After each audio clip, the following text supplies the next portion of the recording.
நேராக கடந்து செல்லலாம். என்னோடு கூட சேர்ந்து 2 ராஜாக்களின் புஸ்தகம் 4ஆம் அதிகாரம் 32வது வசனத்திலிருந்து 44வது வசனம் வரை உள்ள அதில் உள்ள சம்பவங்களை இன்றைக்கு நம்ம தியானிக்க போகிறோம். ஏற்கனவே நான் சொன்னது போல் இந்த 4ஆம் அத்தியாயத்தில் மாத்திரம் 5 விதமான அற்புதங்களை எலிசா தீர்க்கதரிசி செய்திருக்கிறார் என்று, அதில் 3 அற்புதங்களை நம்ம ஏற்கனவே தியானித்து விட்டோம். 4வது 5வது அற்புதத்தையும் இன்னும் இப்போ தியானிக்கிற இந்த வேத பகுதியில் ஒரு பஞ்ச காலம் வருகிறது. அந்த பஞ்ச காலத்தில் சுனேமியாளுக்கும் ஒரு அற்புதமான ஒரு வழி நடத்துதலை எலிசா தீர்க்கதரிசி கொடுத்தாரு. அதையும் அப்படியே சொல்லி உங்களோடு கூட நான் இந்த செய்தியை பகிர்ந்து கொள்ள நான் விரும்புகிறேன். அல்லேலூயா. இதில் 3 சம்பவத்தை பார்க்க போகிறோம். அதாவது இந்த இடத்துல ஒரு பெரிய ஃபேமின் ஒன்று வருது, ஒரு பெரிய பஞ்சம் ஒன்று வருகிறது. அந்த பஞ்சத்தின் நேரத்தில்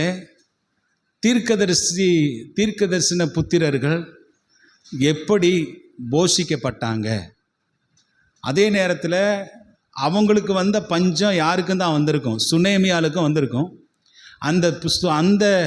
அந்த பஞ்சத்தின் நடுவில் சுனேமியால் எப்படி வழி நடத்தப்பட்டால் என்பதை குறித்தும் ஒரு சில காரியத்தை உங்களோடு கூட நான் பகிர்ந்து கொள்ள நான் விரும்புகிறேன். அல்லேலூயா. இப்போது அந்த வசனத்தை நீங்கள் வாசித்து பாருங்கள். 4ஆம் அதிகாரம் 32வது வசனத்திலிருந்து நீங்கள் வாசிங்க பார்க்கலாம். 38லிருந்து 41 வரைக்கும் இருக்குது. அந்த வசனத்தை ஃபஸ்ட்டு பகுதி நம்ம வாசிக்கலாம். வாசிங்க. எலிசா கில்காலுக்கு திரும்பி போயிருக்கையில் தேசத்திலே பஞ்சம் உண்டாயிற்று என்று பார்க்கிறோம். நமக்கு தெரியும் இந்த பஞ்சம் உலகம் முழுவதுக்கும் உண்டான பஞ்சம் கிடையாது. இந்த பஞ்சம் இஸ்ரவேல் தேசத்தில் மாத்திரமே ஏற்பட்ட ஒரு பஞ்சம். ஆமோஸ் தீர்க்கதரிசன புஸ்தகம் 2ஆம் அதிகாரத்துக்கு வாங்க.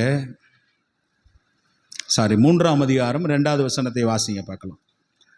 ஆமோஸ் தீர்க்கதரிசன புஸ்தகம் 3ஆம் அதிகாரம் 2வது வசனம்.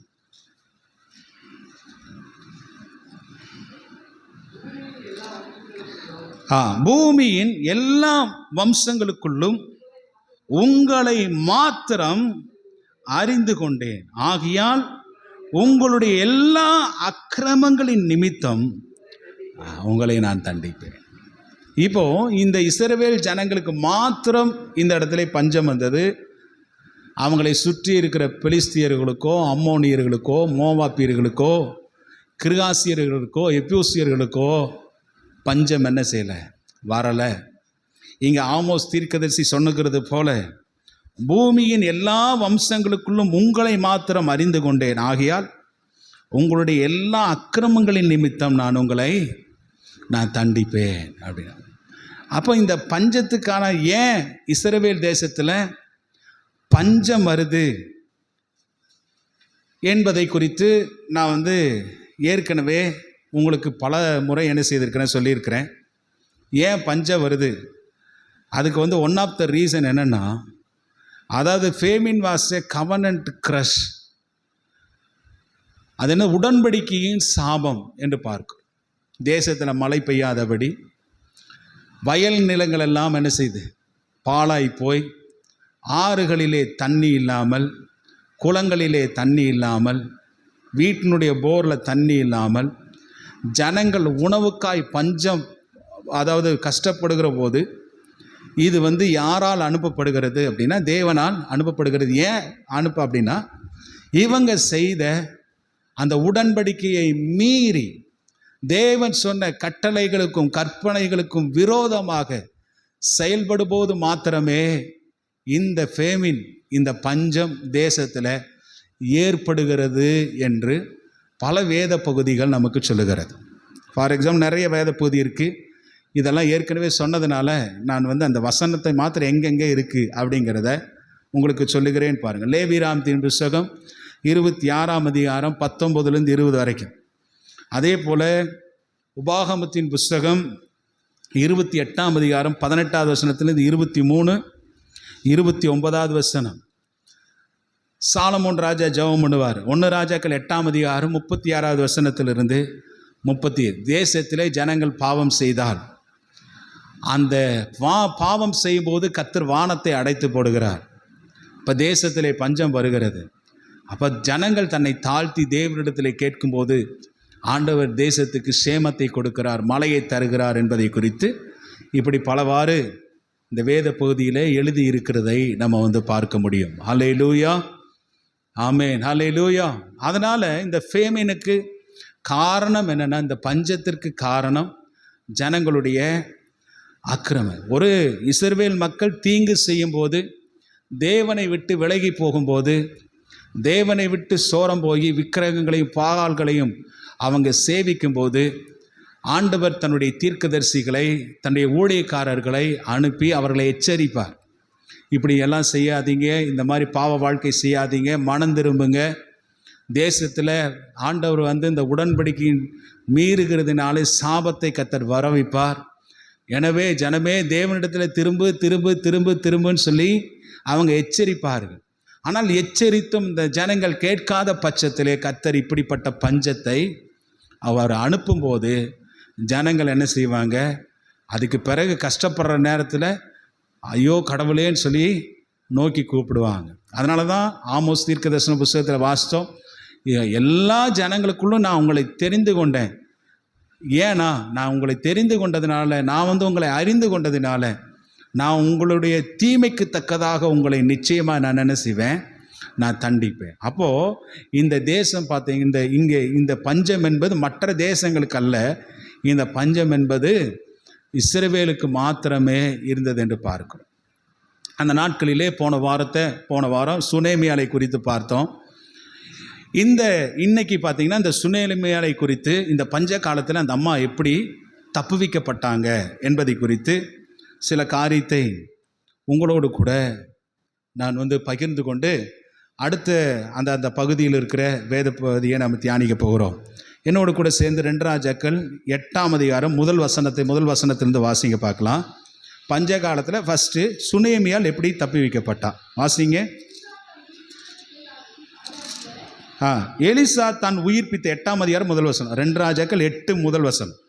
எலிசா தான் உயிர்ப்பித்த பிள்ளையின் தாயாகிய ஸ்திரீயை நோக்கி, நீ உன் வீட்டாரோடு கூட எழுந்து புறப்பட்டு போய் எங்கேயாயிலும் சஞ்சரி, கர்த்தர் பஞ்சத்தை வருவிப்பார், அது 7 வருஷம் தேசத்தில் இருக்கும் என்று சொல்லியிருந்தார் என்று பார்க்கிறோம்.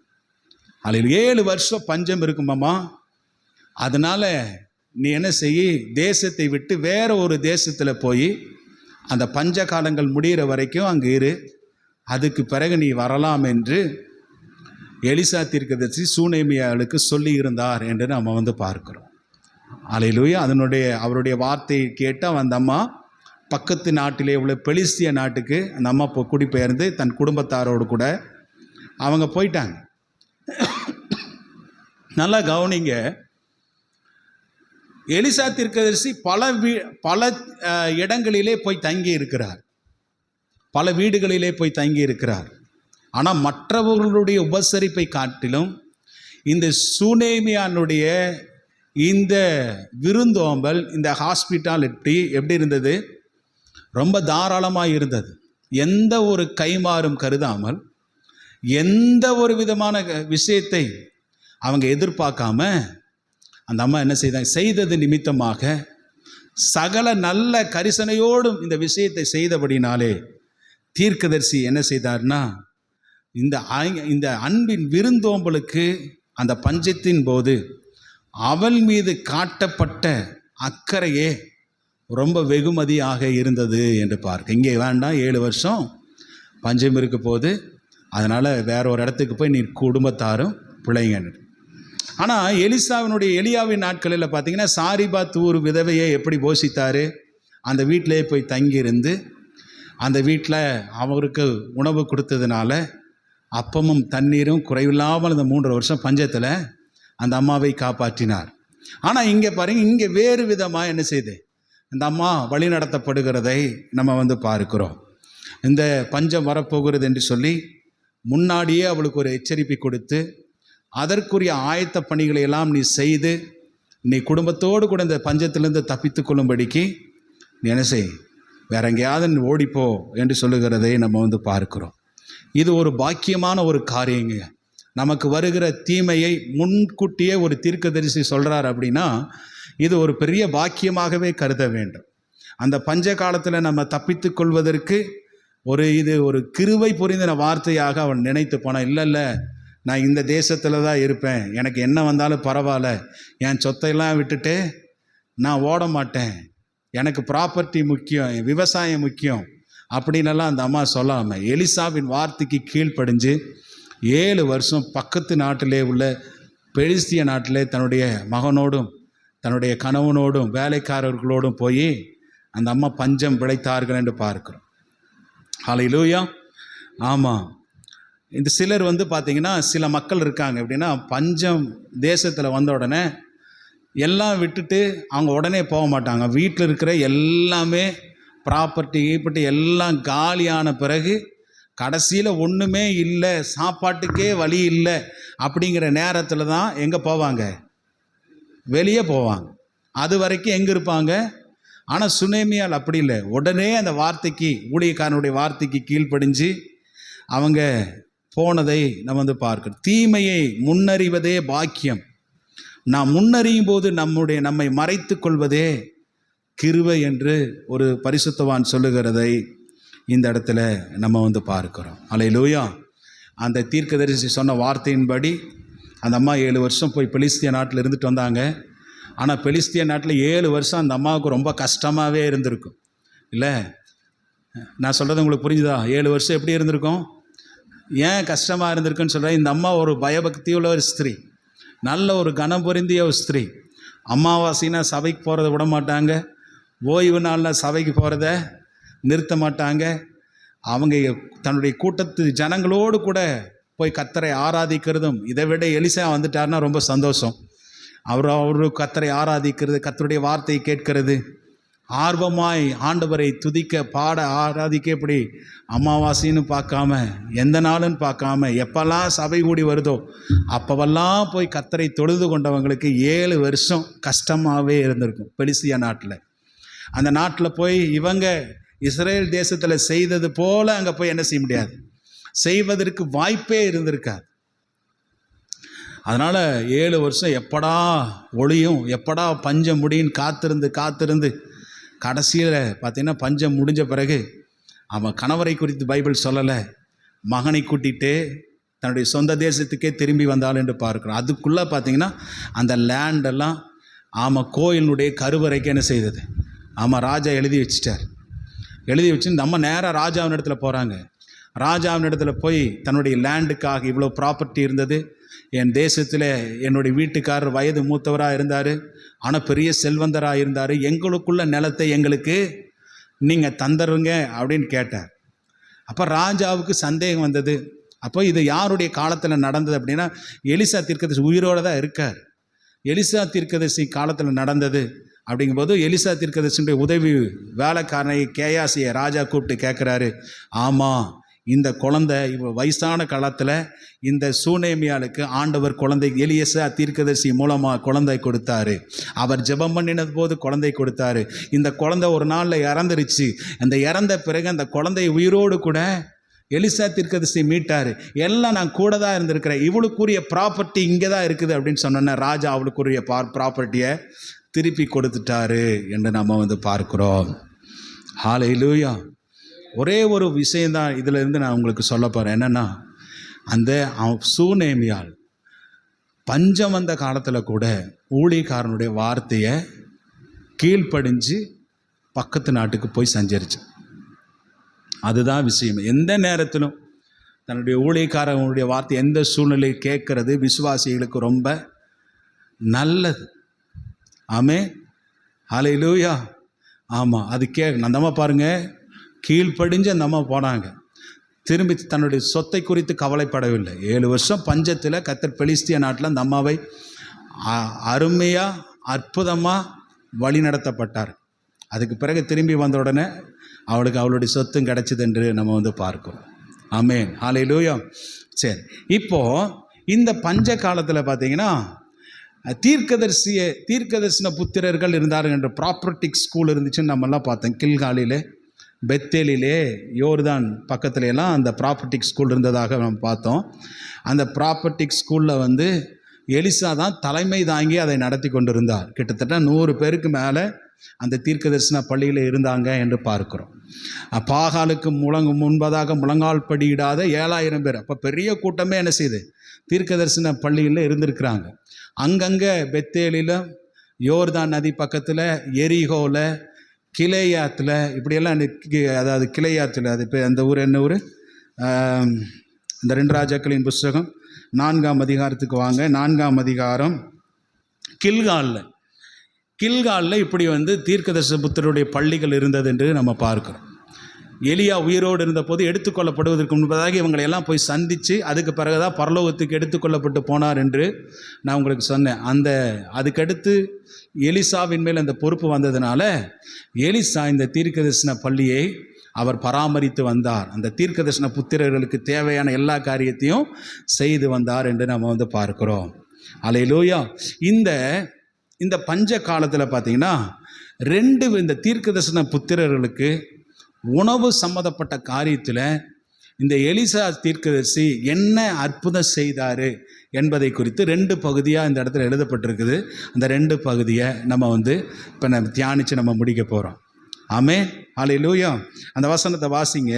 38வது வசனம். எலிசா கில்காலுக்கு திரும்பி போயிருக்கையில் தேசத்தில் பஞ்சம் உண்டாயிற்று. தீர்க்கதரிசிகளின் புத்திரர் அவனுக்கு முன்பதாக உட்கார்ந்தார்கள். அவன் தன் வேலைக்காரனை நோக்கி, நீ பெரிய பானையை அடுப்பில் வைத்து தீர்க்கதரிசிகளின் புத்திரருக்கு கூழ் காய்ச்சி என்றான். ஒருவன் கீரைகளை பறிக்க வெளியிலே போய் ஒரு பேய் கொம்மட்டி கொடியை கண்டு அதன் காய்களை மடி நிறைய அறுத்து அவைகளை அறிந்து கூழ்பானையிலே போட்டான். அது இன்னதென்று அவர்களுக்கு தெரியாதிருந்தது. சாப்பிட அதை ஜனங்களுக்கு வார்த்தார்கள். அவர்கள் அந்த கூழில் எடுத்து சாப்பிடுகிற போது அதை சாப்பிடக்கூடாமல், தேவனுடைய மனுஷனே, பானையில் சாவி இருக்கிறது என்று சத்தமிட்டார்கள். அப்பொழுது அவன் மாவை கொண்டு வர சொல்லி அதை பானையிலே போட்டு ஜனங்கள் சாப்பிடும்படிக்கு அவர்களுக்கு வார் என்றான். அப்புறம் பானைகள் தோஷம் இல்லாமல் போயிற்று என்று பார்க்கிறோம். அல்லேலூயா. பஞ்ச காலத்தில் ஒரு எளிய உணவை, அதாவது மூலிகை கூழ் இல்லை, மூலிகை கூழை எலிசா தீர்க்கதரிசி சமைக்க சொன்னார். கொஞ்சம் மாவு இருந்தது. அதை ஏன்னா தீர்க்கதரிசி புத்திரர்கள் அவனுக்கு முன்பதாக இருக்கிறாங்க. கீழே கடைசி அந்த அத்தியாயத்தில் நம்ம தியானிக்கும் போது பார்த்தீங்கன்னா 100 பேர் இருந்ததாங்க என்று பார்க்கிறோம். அந்த பஞ்ச காலத்தில் சூனேமியால நீ வேற ஒரு நாட்டுக்கு போ என்று எலிசா தீர்க்கதரிசி அனுப்பிவிட அந்த அம்மா வேற நாட்டு. ஆனால் தீர்க்கதரிசன அந்த புத்திரர்களுக்கு எங்கே உணவு கொடுக்குறாரு? அவர்களை வேற நாட்டுக்கு போங்கன்னு சொல்லலை. அவர்கள் தேசத்தில் பஞ்சம் கொடிதாக இருந்தபடினாலே அதே இடத்துல அவர்களுக்கு உணவை 7 வருஷமும் எலியா தீர்க்கதரிசி கொடுத்தார் என்று பார்க்கிறோம். நிறைய பேர் உட்கார்ந்துட்டு இருக்காங்க. அவங்களுக்கு என்ன செய்யணும்?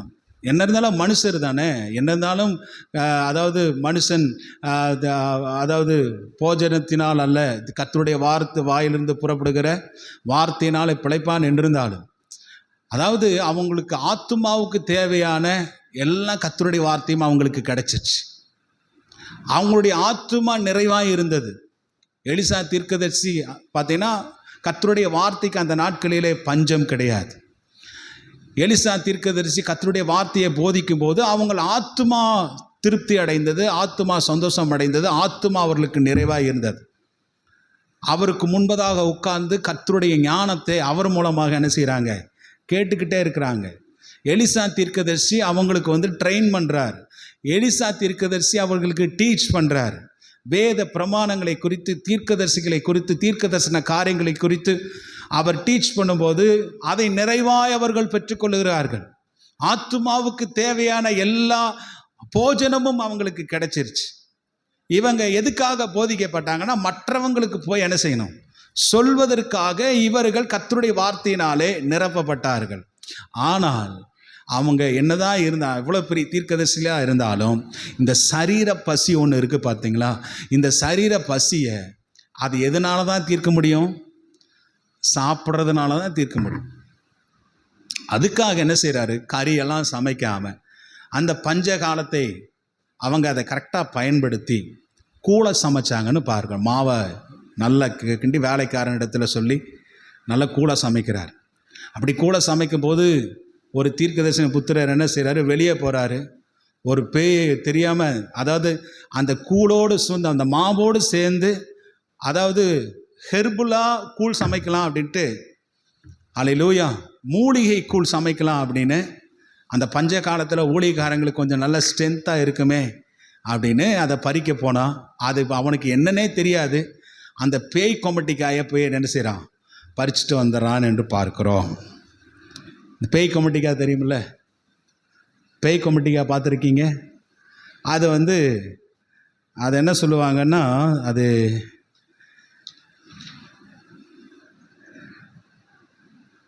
கோலோ குயின் டிட்டா அப்படிங்கிற ஒரு தாவரம். கோலோ குயின் டிட்டா அப்படிங்கிற ஒரு தாவரம். இது அது பார்த்திங்கன்னா ஒரு பாலைவனத்தில் அது விளையக்கூடிய ஒரு செடி. அதனுடைய பழம் பார்த்திங்கன்னா லெமன் மாதிரியே இருக்கும். பார்த்துருக்கீங்களா? இந்த காடுகளில் இங்கேயெல்லாமே இருக்குது. நம்ம ஊரில் அது பார்த்திங்கன்னா லெமன் மாதிரி இருக்கும், நல்ல பெரிய சைஸாக இருக்கும். அது எதுக்குமே அதை எடுத்து சாப்பிட்டா நம்ம சாவு தான் வரும். ஆமாம். அதை என்ன செய்கிறாரு, இவர் பறிச்சுட்டு வந்து மடி நிறைய பறிச்சுட்டு வந்து கூழுகளை போட்டு என்ன செய்கிறாரு, சமைச்சார். இது நம்ம ஆசியாவில் மட்டும்தான் கிடைக்கிற ஒரு தாவர பொருள். அது அதிகமாக பாலைவனங்களிலும் வனாந்தரத்திலும் கிடைக்கக்கூடிய ஒன்று, விஷம் நிறைந்த ஒன்று. அது நிறைய நாங்கள் அது காட்டு சொரக்காம்பாங்க. இதுக்கு இன்னொரு பேர் சொல்கிறாங்கன்னா சோதோம்னுடைய திராட்சை செடின்னு வேறு இதுக்கு இன்னொரு பேர் கூட சொல்கிறாங்க. அது அவர் இப்போ தெரியாமல் பறிச்சுட்டு வந்துட்டார். பறிச்சுட்டு வந்து அந்த பானையில் போட்டு சமைக்கிறார். சமைக்கிற வரைக்கும் எதுவும் தெரியல. சமைச்ச பிறகு அந்த ஊழியக்காரங்களுக்கு என்ன செய்கிறாரு, எடுத்து நீங்கள் கொடுங்க, வார்த்து வைங்கள் என்று சொல்லும்போது அந்த 100 பேர் அதை சாப்பிட்றாங்க. சாப்பிட்டு வாய் அது ஸ்மெல்லை கண்டுபிடிக்க முடியல. வாயில் வச்ச பிறகு தான் என்ன செய்கிறேன், ஊழியக்காரரே இது யார் சாப்பிடாதீங்க, இதில் என்ன இருக்குது, சாவு இருக்குது, விஷம் இருக்கிறது என்று, இதில் தோஷம் இருக்கிறது என்று அவர் சொல்லுகிறதை நம்ம பார்க்கிறோம். ஹல்லேலூயா. மனுஷனுக்கு நாக்க ஆண்டவர் இயற்கையாகவே எப்படி கொடுத்துருக்கிறாரு, ருசிப்பதற்கு கர்த்தர் கொடுத்துருக்கிறார். ஹல்லேலூயா. ருசிப்பதற்கு தான் கர்த்தர் நாக்க கொடுத்துருக்கிறாரு. பாருங்கள், யோபனுடைய புஸ்தகம் 12ஆம் அதிகாரம் 11வது வசனத்தை நீங்கள் வாசி பாருங்கள். யோபனுடைய புஸ்தகம் 12ஆம் அதிகாரம் 11வது வசனத்தை வாசிங்க, சீக்கிரமாக வாசிங்க பார்க்கலாம். வாயானது போஜனத்தை ருசி பார்ப்பது போல வார்த்தைகளை சோதித்து பார்க்கிறது அல்லவா. 12:11 வாயானது போஜனத்தை ருசி பார்க்கிறது போல செவியானது வார்த்தைகளை சோதித்து. ஆமாம், நாக்கு ருசி எதையும் கண்டுபிடிச்சிடும். நாக்கில் வச்சா எதையும். எனக்கு ஒரு தமிழ் வாத்தியார் இருந்தார். அவர் எப்பவுமே நல்லா தமிழ் பேசுவார், தமிழும் பேசுவார், பல விஷயத்தையும் பேசுவார். அவர் எங்ககிட்ட சில உதாரணத்தை எல்லாம் சொல்லும்போது சொல்லுவார், இங்கே பாரு, எதையுமே தொட்டு வாயில் வச்சு அது ருசிக்கிறதுல தான் டேஸ்ட்டே இருக்குதும் பாரு. ருசியாக இருக்குதுன்னு மொத்தத்தையும் அப்படியே எடுத்து சாப்பிடுங்க. அப்போது இந்த நாவு கர்த்தர் எதற்காக மனுஷனுக்கு கொடுத்துருக்கிறாருன்னா, ருசியை அறிவதற்காக கொடுத்துருக்கிறார். அதனால் அவங்க வாயில் வச்ச உடனே கண்டுபிடிச்சிட்டாங்க, இதில் சாவு இருக்குது, இதில் தோஷம் இருக்குது.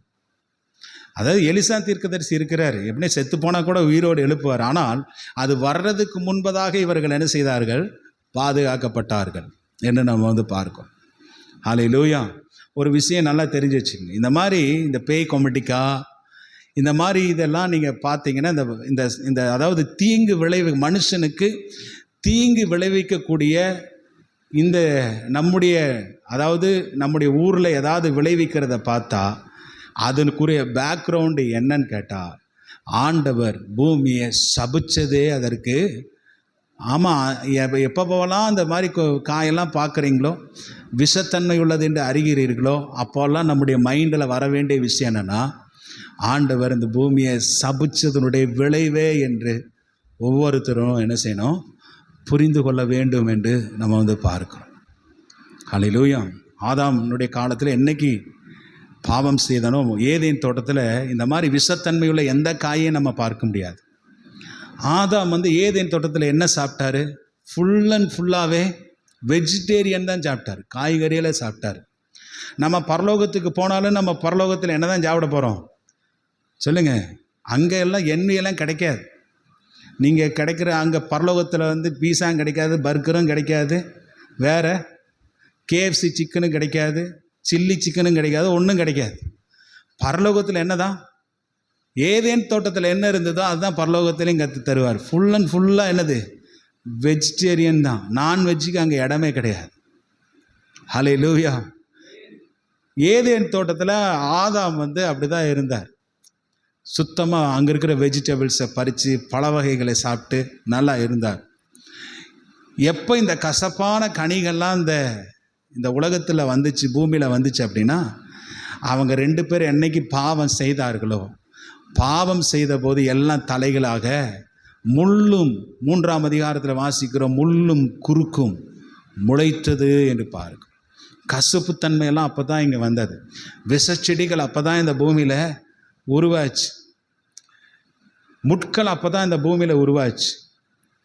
அப்போ தான் எல்லாமே இது சாபத்தினுடைய விளைவு தான் இப்படிப்பட்ட காரியத்தை உண்டாச்சு என்பதை நம்ம அறிந்து கொள்ள வேண்டும் என்று இந்த இடத்துல பார்க்கிறோம். ஹல்லேலூயா. உடனே இதில் சாவு இருக்குது என்று சொல்லும்போது எலிசா தீர்க்கதரிசி மாவை கொண்டு வர சொல்கிறாரு. மாவை கொண்டு வந்தபடி திரும்பவும் ஏற்கனவே மாவில் கூழாக இருக்குது, கொமட்டிக்காய் இருக்குது, விஷம் நிறைந்த பானையாக இருக்குது. அந்த பாட்டில், அந்த பாட்டேஜில் விஷம் நிறைந்த தன்மையாக இருக்குது. இவர் அந்த மாவை கொஞ்சம் கொண்டு வர சொல்லி அந்த மாவை அதுக்குள்ளே போடுறாரு. போட்ட உடனே அந்த விஷத்தன்மை, அந்த தோஷம் அதிலிருந்து நீங்கினதாக நம்ம பார்க்குறோம். ஹல்லேலூயா. க்யூர் ஆயிடுச்சு. அந்த இடத்துல ஒரு ஹீலிங் நடக்கிறத இந்த இடத்துல பார்க்கும். இதே போல தாங்க நம்ம ஒவ்வொரு மனிதனுடைய வாழ்க்கையிலும் நம்ம ஏற்கனவே நான் சொன்னேன், எரியோ பட்டணத்தினுடைய அங்கே இருக்க மண் வளம் எப்படி இருந்தது, அது இப்படி தான் மோசமாக இருந்தது, கசப்புத்தன்மை உள்ளதாக இருந்தது. விவசாயம் பண்ண முடியாது, தண்ணியும் குடிப்பதற்கு ஆரோக்கியம் இல்லாமல் இருந்தது. அங்கே இருக்கிற மக்கள் எலிசாவின் இடத்துல கம்ப்ளைண்ட் பண்ணும்போது எலிசா சொன்னார், ஒரு தொட்டியில் உப்பை கொண்டு வாங்கன்னு சொன்னார். உப்பை கொண்டு ஜெபம் பண்ணி போட்ட போது நிலமும் அங்கே இருக்கிற தண்ணீரும் சுத்தமாயிற்று என்று பார்க்கும். ஆண்டவர் அற்புதங்களை செய்கிறதுல வித்தியாசத்தை கர்த்தர் காண்பிக்கிறார். இங்கே அதே மாவை கொண்டு அந்த தோஷத்துக்குள்ளே போடும்போது அது க்யூர் ஆகிறது, அது ஹீலிங் ஆகிறது, அற்புதமாகிறது என்று பார்க்கிறோம். தேவனால் கூடாதது ஒன்றுமே கிடையாது. ஹல்லேலூயா. ஆண்டவர் எப்படி வேணுனாலும் அற்புதம் செய்வார். அதுக்கு பிறகு அந்த தோஷம் நீங்கி அந்த மாவு அந்த கூழை சாப்பிட்ட போது அவர்கள் ஆரோக்கியம் அடைந்தார்கள். அந்த பானையில் இருக்கிற அந்த கூழ் சுத்தமானது. இதிலிருந்து நம்ம அறிகிறது என்னென்னா, ஆண்டவர் நானே பரிகாரியாகிய கர்த்தர். எந்த தோஷத்தையும் கர்த்தர் மாற்றுவார், எந்த சாபத்தையும் கர்த்தர் மாற்றுவார், எந்த விஷத்தன்மையும் எந்த ஒரு பாய்சன் உள்ளதையும் என் தேவனாய் கர்த்தர் மாற்றுவதற்கு தேவன் வல்லமையுள்ளவராய் இருக்கிறார். ஹல்லேலூயா. ஹல்லேலூயா. பழைய ஏற்பாட்டில் அப்படி. ஆனால் புதிய ஏற்பாட்டில் என்ன சொல்கிறாரு, நீ உன்னை தேள்களை கடித்தாலும் நீ என்ன செய்ய மாட்டேன், சாக மாட்டேன். சாவுக்கு எதுவாய் நீ யாதொன்றை குடித்தாலும் உனக்கு சாவே வராது என்று ஆண்டவர் சொல்கிறார். ஹல்லேலூயா. இது தேவன் கொடுத்த பாத்திரம். இந்த பாத்திரம், இந்த மண்பாண்டமான இந்த பாத்திரம், இது தேவ மகிமையால் நிறைந்திருக்கிற பாத்திரம். இந்த பாத்திரத்தில் சாவுக்கு ஏதுவான ஒன்றும் என்ன செய்யாது, அணுகாது. அப்படியே அணுகிருந்தால் கர்த்தர் க்யூர் பண்ணுவார். ஒரு இடத்துல அப்போஸ்தலனாகிய பவுல் அந்த மெல்டா தீவில் பயங்கர கப்பல் எல்லாம் கஷ்டப்பட்டுட்டு போகிறார். இல்லை, இவன் சாபத்துக்கு பிறந்தவன், இவன் சபிக்கப்பட்டவன் என்றெல்லாம், இவன் மரணம் இவனை பின்தொடர்கிறது என்று அப்போஸ்தலனாகிய பவுலை சொன்னாங்க. பவுல் எப்படியோ கரை தப்பி போய் அந்த மெலித்தா தீவில், அந்த காட்டுவாசிகள்னு பைபிள் இருக்குது, இங்கிலீஷ் பைபிளை பார்த்தீங்கன்னா அவங்க காட்டுவாசிகள்னு இருக்குது. அந்த ஜனங்களுக்கு முன்பதாக போய் அவங்க குளிர் காய்ச்சிட்டு இருக்கிறாங்க. அதில் சில விறகுகளை வாரி போடுறாரு. ஒரு விரிவன் பாம்பு சர்ன்னு விறகுலேருந்து அவன் கையை கடிச்சிச்சுன்னு பார்க்குறோம். அந்த ஜனங்கள் பார்த்தீங்கன்னா இவன் கொஞ்சம் நேரத்தில் கை வீங்கி வாயில் நுர தள்ளி சீக்கிரமாக செத்து போயிடுவாருன்னு எதிர்பார்த்தாங்க அந்த விஷம் தீண்டி. ஆனால் பவுலுங்கிற அந்த பாட்டேஜ்குள்ளே, அந்த பானைக்குள்ளே விஷமே ஏறலை. ஹல்லேலூயா. ஏறல. கொஞ்ச நேரம் அந்த உதறி தள்ளி, ஒரு பூச்சியை உதறி தள்ளுகிறது போல் தள்ளிவிட்டு நார்மலாக இருந்தார். ஜனங்கள் எதிர்பார்த்தாங்க சீக்கிரமாக வீக்கம் கொண்டு சாவான்னு சொல்லி. ஆனால் கடைசியில் பார்த்தீங்கன்னா பவுலை தெய்வமாகவே கூப்பிட நினச்சிட்டாங்க. அந்த இடத்துல அந்த முதலாளிக்கு அற்புதம் செய்கிறாரு. அந்த மெலித்தா தீவில் இருக்கிற ஜனங்கள்லாம் ரட்சிக்கப்பட்டாங்க என்று பார்க்கிறோம். அல்லேலூயா. சாதுவுக்கு ஏதுவாக யாதொன்றை குடித்தாலும் உன்னை அணுகாதுன்னு கர்த்தர் சொல்கிறார். கர்த்தர் அவ்வளோ சீக்கிரம் நம்மளை எல்லாம் சாகடிக்க விட மாட்டார். அந்த தோஷம் அந்த பானையிலேருந்து எப்படி க்யூர் ஆச்சோ, அதே போல் நம்ம வாழ்க்கையில் இருக்கிற தோஷத்தையும் கர்த்தர் நீக்குவதற்கு தேவன் வல்லமையுள்ளவர். நானே உன் பரிகாரியாகிய கர்த்தர் என்று ஆண்டவர் சொல்கிறார். அல்லேலூயா. இது ஒரு சம்பவம். அடுத்தது பார்த்தீங்கன்னா இன்னொரு சம்பவத்தை நம்ம பார்க்குறோம். ஒரு வசனத்தை வாசித்தரலாமா? சரி, இந்த சம்பவம் வாசிக்கிறதுக்கு முன்னாடி சில வசனங்களை, இந்த தீர்க்கதரிசன புத்தகங்களை குறித்து சில வசனங்களை நான் உங்களுக்கு சொல்லி நான் முடிக்கிறேன். பாருங்களேன், 37வது சங்கீதம் 18வது வசனத்தையும் 19வது வசனத்தையும் நீங்கள் வாசி. சங்கீதங்கள் 37, 18, 19வது வசனத்தை வாசிங்க பார்க்கலாம். பாருங்க, ஆண்டவர் சொல்றாரு, உத்தமர்களின் நாட்களை கர்த்தர் அறிந்திருக்கிறார், அவர்கள் சுதந்திரம் என்றென்றைக்கும் இருக்குமா. உத்தமர்களுடைய நாட்களை கர்த்தர் அறிந்திருக்கிறார். எவ்வளோ பஞ்சம் வந்தாலும் அந்த பஞ்சத்தில் அந்த உத்தமர்களை கர்த்தர் என்ன செய்ய மாட்டார், எடுக்க மாட்டார். அடுத்த வசனத்தை படிங்க பார்க்க. அவர்கள் சுதந்திரம் என்னென்றைக்கு இருக்கும். 19வது வசனம், அவர்கள் ஆபத்து காலத்திலே வெட்கப்பட்டு போகாதிருந்து பஞ்ச காலத்திலே அவர்கள் திருப்தி அடைவார்கள். பஞ்ச காலத்திலே அவர்கள், ஆபத்து காலத்திலே வெட்கம். இப்போ பாருங்கள், எலிசா தீர்க்கதரிசி அவங்களோடு கூட இருந்ததுனால அந்த தீர்க்கதரிசன புத்திரர்கள் வெட்கப்படவில்லை, அதை குறித்து கலங்கவில்லை. அல்லேலூயா. அதை குறித்து எந்த விதமான பயப்படவில்லை. அவர்களுக்கு வெட்கம் உண்டாகாதபடி, பயம் உண்டாகாதபடி, அவங்களுக்கு எந்த ஒரு திகில் உண்டாகாதபடி, பஞ்ச காலத்தில் எப்படி வாழ்வோம், எப்படி நம்ம இருப்போம், எப்படி சாப்பிடுவோம் அப்படிங்கிற விஷயத்தையே நினைக்காதபடிக்கு எலிசா தீர்க்கதரிசி கூட இருந்து அவர் அந்த தீர்க்கதரிசன புத்திரர்களை வழி நடத்தினார் என்று பார்க்கிறோம். ஹல்லேலூயா. அங்கே அழகாக சொல்லப்பட்டிருக்கு. திரும்ப அந்த வசனம், உத்தமர்களின் நாட்களை கர்த்தர் அறிந்திருக்கிறார், அவர்கள் சுதந்திரம் என்றைக்கும் இருக்கும், அவர்கள் ஆபத்து காலத்திலே வெட்கப்பட்டு போகாதிருந்து பஞ்ச காலத்திலே திருப்தி அடைவார்கள். இன்னொரு வசனத்தை கூட நீங்கள் வாசித்து பாருங்க. 33வது சங்கீதம் இதே 18, 19வது வசனம், இதே 33வது சங்கீதம். தமக்கு பயந்து தமது கிருபைக்கு காத்திருக்கிறவர்களின் ஆத்துமாக்களை மரணத்துக்கு விலக்கி விடுவிக்கவும், பஞ்சத்தில் அவர்களை உயிரோடு காக்கவும் கர்த்தருடைய கண்கள் அவர்கள் மேலே நோக்கமாயிருக்கிறதே. எவ்வளவு அழகான இந்த தீர்க்க தரிசன புத்திரர்களுக்கு பொரிந்தன ஒரு வார்த்தையாக இருக்கிறது இல்லை? தமக்கு பயந்து தமது கிருபைக்கு காத்திருக்கிறவர்களின் ஆத்துமாக்களை மரணத்திற்கு விலக்கி விடுவிக்கவும், பஞ்சத்தில் அவர்களை உயிரோடு காக்கவும் கர்த்தருடைய கண்கள் அவர்கள் மேலே நோக்கமாயிருக்கிறது. அல்லேலூயா. கர்த்தர் பஞ்சத்திலே நீதிமான்களை, தீர்க்கதரிசன புத்திரர்களை, கர்த்தருக்காய் ஊழியம் செய்கிறவங்கள ஒருபோதும் என்ன செய்ய மாட்டார், கைவிடவே அவங்க மேலே கண்களை வைத்து அவர்களை போஷித்து கொண்டே இருப்பார். ஆமேன்னு சொல்லுங்க பார்க்கலாம். அல்லேலூயா. நான் யூடியூப் சேனலில் சில பரிசுத்தவான்களுடைய பேட்டியெல்லாம் நான் ரொம்ப இன்ட்ரெஸ்டாக கேட்பேன்.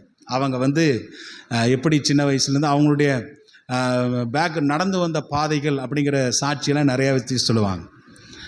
அநேகர் பார்த்திங்கன்னா இந்த கொரோனா டைம், இந்த 2 வருஷம் கொரோனா டைமில் பார்த்திங்கன்னா போதகர்களுக்கு சபை இருக்குதுன்னா சபை மூலமாக அவங்க என்ன செய்வாங்க, எப்படியாவது போஷிக்கப்படுவாங்க.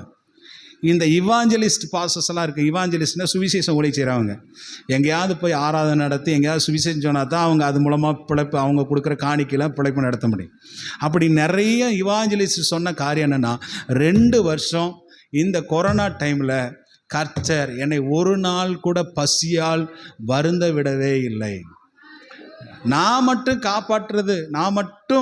இல்லை, மற்றவர், அதாவது என் குடும்பத்தை மாத்திரம் காப்பாற்றுவதற்கு கர்த்தர் எனக்கு உதவி செய்யலை.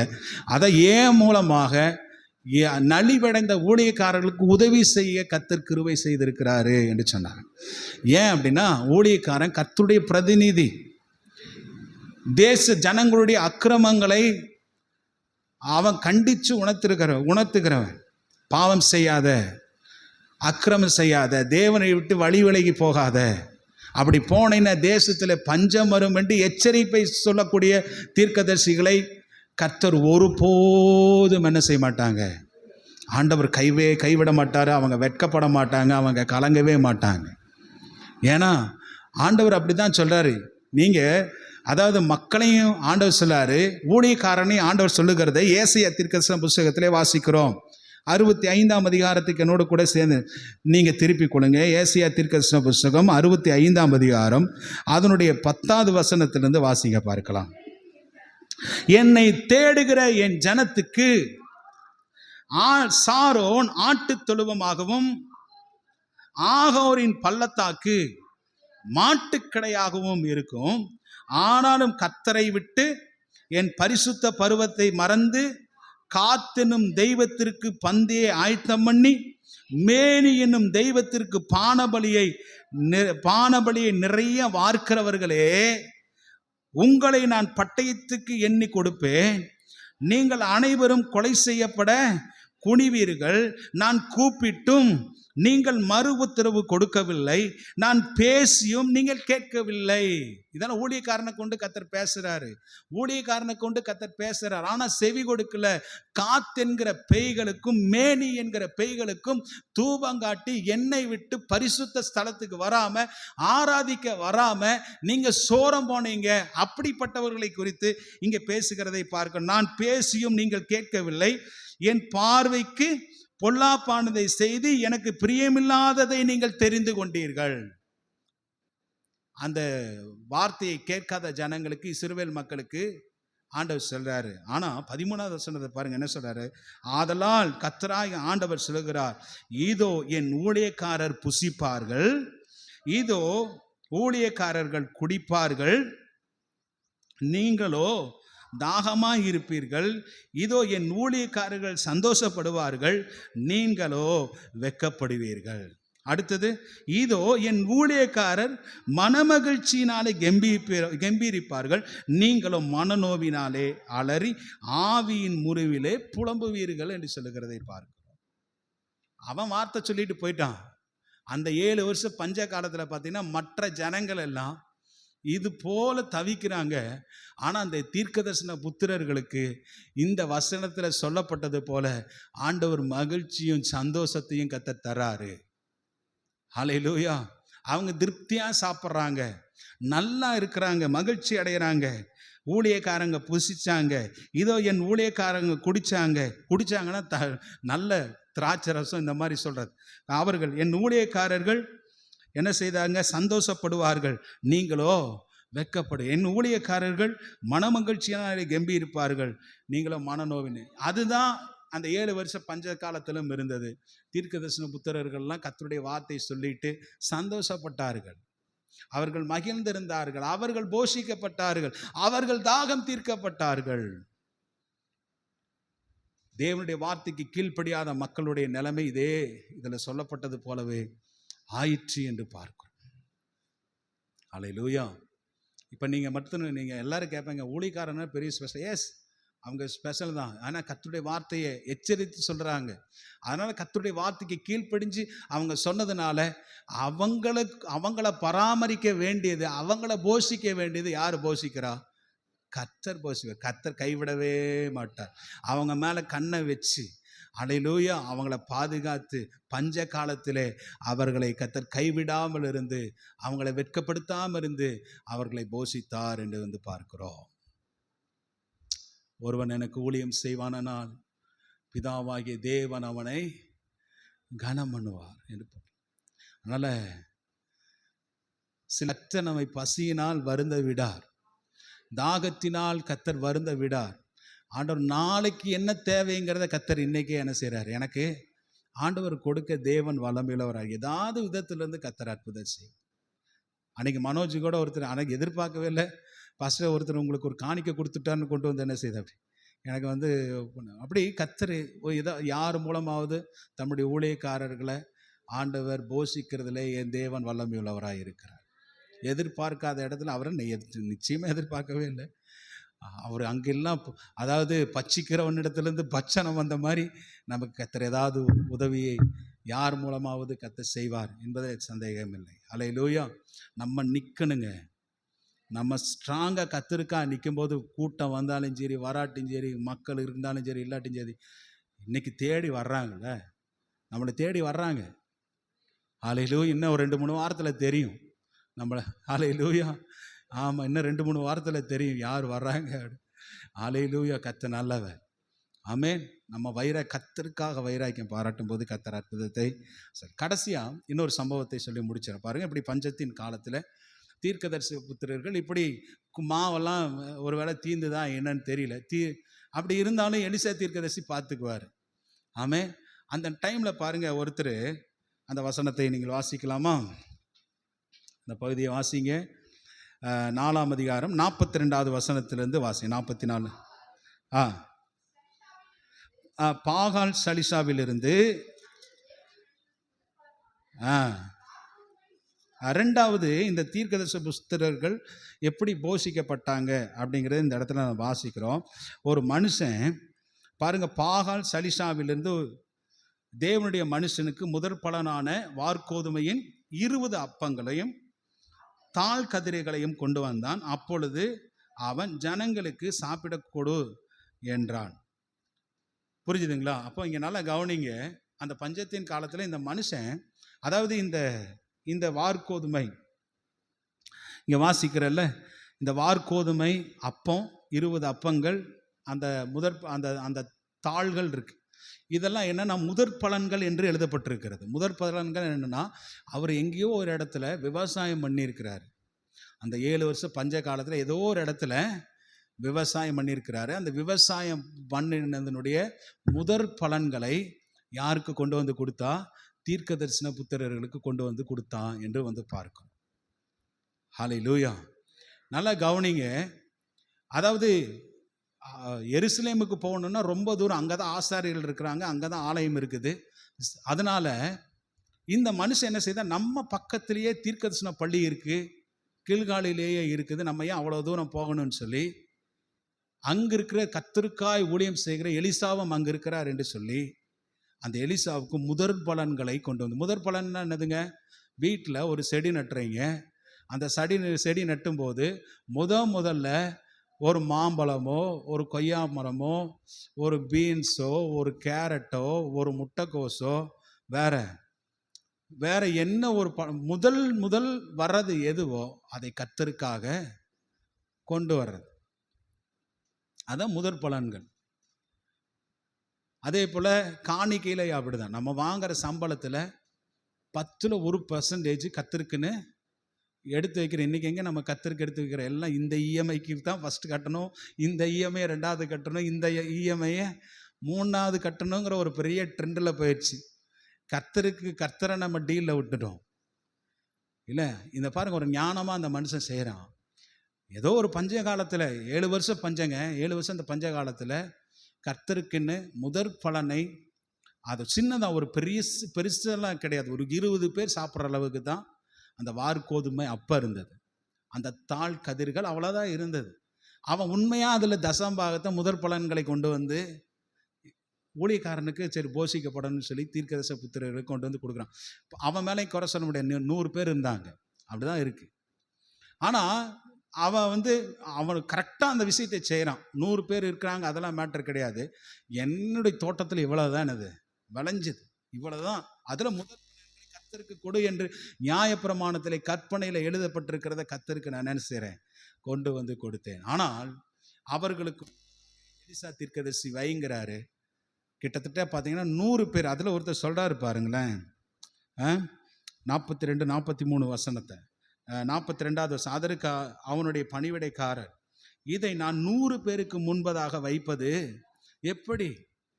அவனுக்கு இவ்வளவு அற்புதங்களை பார்த்து கூட அந்த மனுஷனுக்கு சந்தேகம் வந்துருச்சு. என்னன்னா 100 பேருக்கு முன்பதாக வைப்பது எப்படி என்றான். அதற்கு அவன், அதை ஜனங்களுக்கு சாப்பிட கொடு, சாப்பிட்ட பிற்பாடு இன்னும் மீதி உண்டாயிருக்கும் என்று கர்த்தர் சொல்லுகிறார் என்றார். கர்த்தர் சொல்லுகிறார் என்றார். 20 அப்பங்களை 100 பேருக்கு என்ன செய்ய பங்கிட்டு கொடுங்கிறார். 100 பேருக்கு ஷேர் பண்றாங்க. ஆனா மீதமும் என்ன செய்வீங்க, எடுப்பீங்கன்னு கர்த்தர் சொல்றாரு. கர்த்தருடைய வார்த்தையின்படி 20 தாழ் கதிர்கள் இருந்தது, 20 அப்பங்கள் இருந்தது.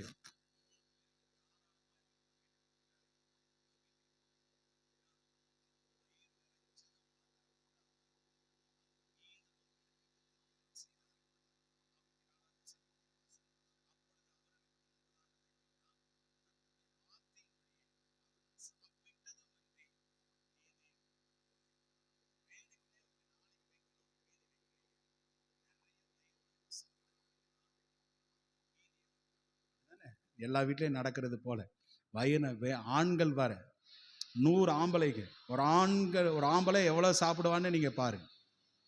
அல்லேலூயா. ஹிந்திக்காரெல்லாம் பாருங்க, நம்மனால ஒரு 5 சப்பாத்தி சாப்பிட முடியாது.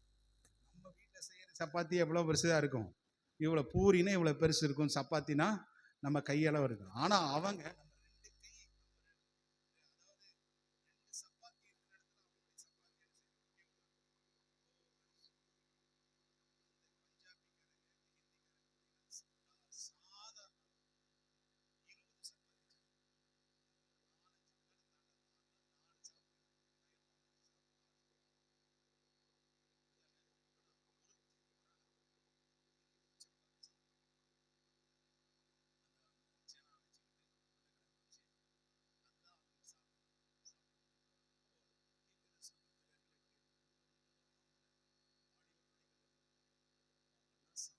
போக மிச்சம் எடுக்கிற அளவுக்கு கர்த்தர் நம்முடைய தேவன் நம்மை திருப்தியாய் போஷிக்கிறவர். என்னை திருப்தியாய்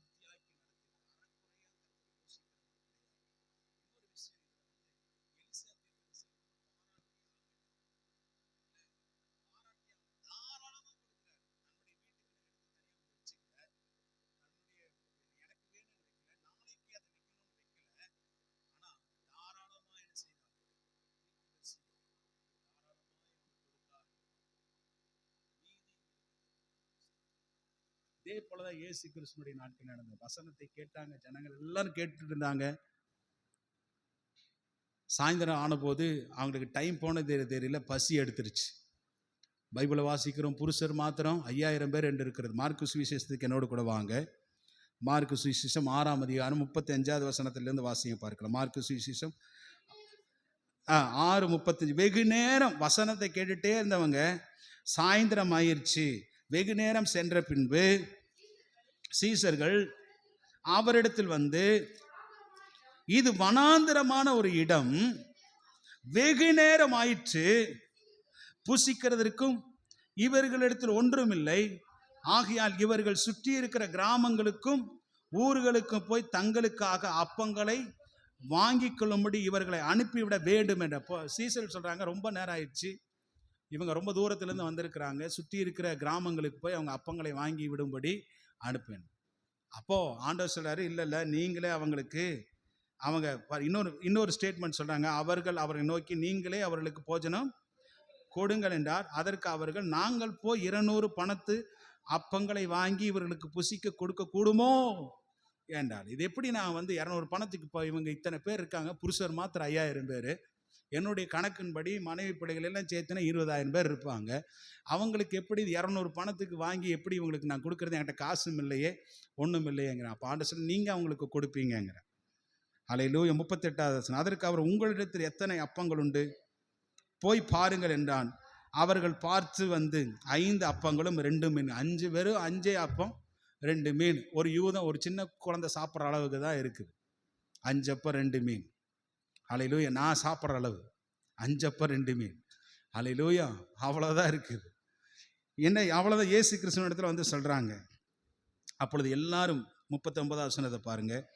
எல்லாரையும் பசும்புலின் மேல் பந்தி பந்தியாக உட்காரும்படி அவர்களை கட்டையிட்டார். அப்படியே வரிசை வரிசையாய் 100 பேராக, அதில் கூட கத்தர் பாருங்க ஒழுங்கு கிரமத்தை 100 பேரை சபையில் உட்கார வச்சு 100 பேருக்கு 50 பேராகவும் உட்கார்ந்தார்கள். அவர்கள் அந்த 5 அப்பங்களையும் அந்த 2 மீன்களையும் எடுத்து வானத்தை அண்ணாந்து பார்த்து ஆசீர்வதித்து அப்பங்களை பிட்டு அவர்களுக்கு பரிமாறும்படி தம்முடைய சீசர்களிடத்தில் கொடுத்தார்கள். அப்படியே 2 மீன்களையும் எல்லாருக்கும் பங்கிட்டார்கள். எல்லாரும் சாப்பிட்டு திருப்தி அடைந்தார். அதே ஸ்டேட்மெண்ட் தான் இங்கே நடக்குது. எல்லாரும் சாப்பிட்டு திருப்தி அடை. இங்கே கூட்டம் ஜாஸ்தி. அல்லேலூயா. 5 அப்பம் 2 மீன். புருஷர்கள் மாத்திரம் 5000 பேர் போஷிக்கப்பட்ட திருப்தி அடைந்தார்கள். அது மாத்திரமல்ல, மிச்சமும் எடுத்தார்கள். மேலும் அப்பங்களிலும் மீன்களிலும் மீதியான துணிக்கைகளை 12 கூடை நிறைய எடுத்தாங்க. 12 மாதத்துக்கு சாப்பிடுங்க. அல்லேலூயா. அப்போது 12 பேருக்கும் 12 மாதத்துக்கும் சாப்பிட்ற அளவுக்கு கர்த்தர் என்ன செய்தார்? கிருபை செய்தார் என்று பார். 12 கூடை நிறைய எடுத்தாங்க. நான் சொல்கிறேன் 12 கூடை நிறைய எடுத்தாங்கன்னா அது 12 மாதத்துக்கு அல்ல. அது எவ்வளோ நாள் வந்ததுன்னு நமக்கு தெரியல. அதை பற்றி ஆண்டவர் நமக்கு அதை குறித்து நம்ம சொல்லவில்லை. ஆமே. நம்மை தேவன் மிச்சம் எடுக்க செய்கிறவர்.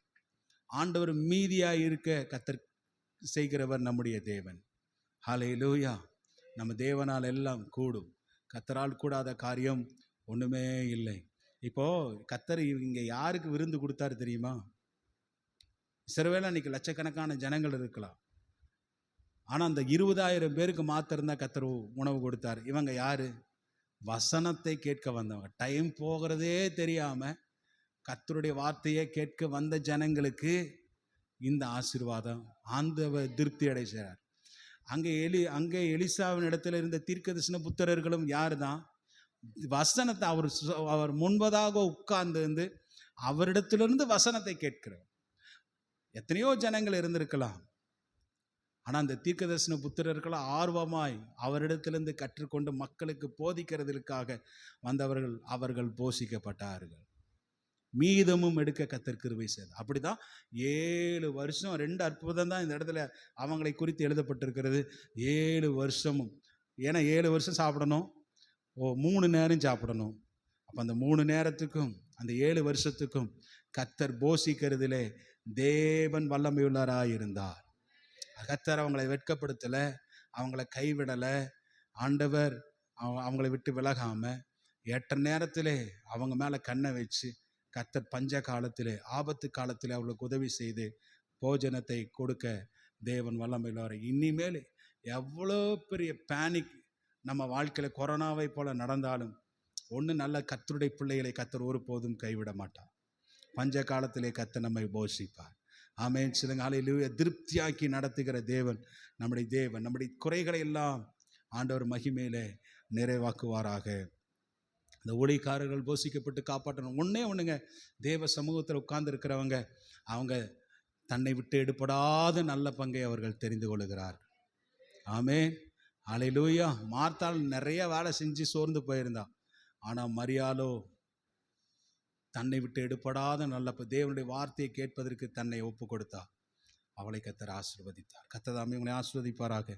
நம்ம எல்லாரும் திருப்தியாக்கி நடத்திடுவார்.